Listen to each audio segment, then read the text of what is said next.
नमस्कार, मी सौरभ कोरटकर, TV9 मराठीमध्ये आपल्या सगळ्यांचं स्वागत। मराठा समाजाला तुमच्याकडून निवडणूक आयोगाकडून पिपाणी चिन्ह गोठवलं जाण्याची शक्यता आहे।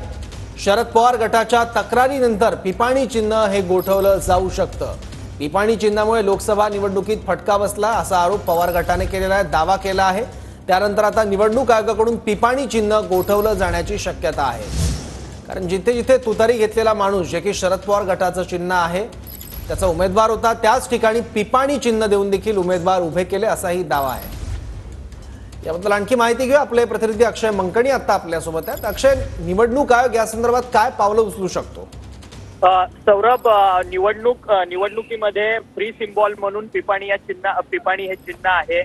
पिपाणी चिन्ह हे गोठवा अशी मागणी जी आहे ती राष्ट्रवादी काँग्रेस शरदचंद्र पवार यांच्या पक्षाकडनं करण्यात आली। कारण की लोकसभा निवडणुकीमध्ये ज्या ज्या ठिकाणी राष्ट्रवादी काँग्रेस शरदचंद्र पवार यांच्या पक्षाचे उमेदवार ज्या ज्या मतदारसंघात उभे होते त्या मतदारसंघामध्ये विरोधकांकडनं पिपाणी चिन्हाचा देखील उमेदवार जो आहे तो उभा करण्यात आलेला होता। त्यामुळे दिंडोरी असेल, सातारा असेल आणि अन्य लोकसभा मतदारसंघांमध्ये या पिपाणी या चिन्हाचा फटका जो आहे तो राष्ट्रवादी काँग्रेस शरदचंद्र पवार यांच्या पक्षातल्या उमेदवारांना बसलेला आहे।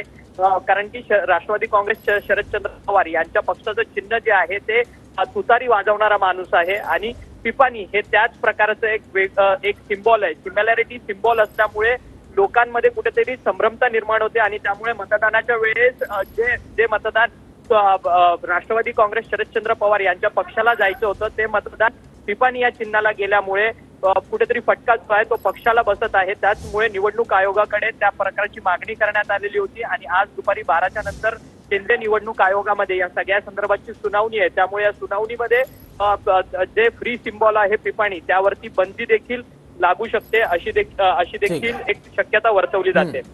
ठीक आहे अक्षय, धन्यवाद या माहितीबद्दल।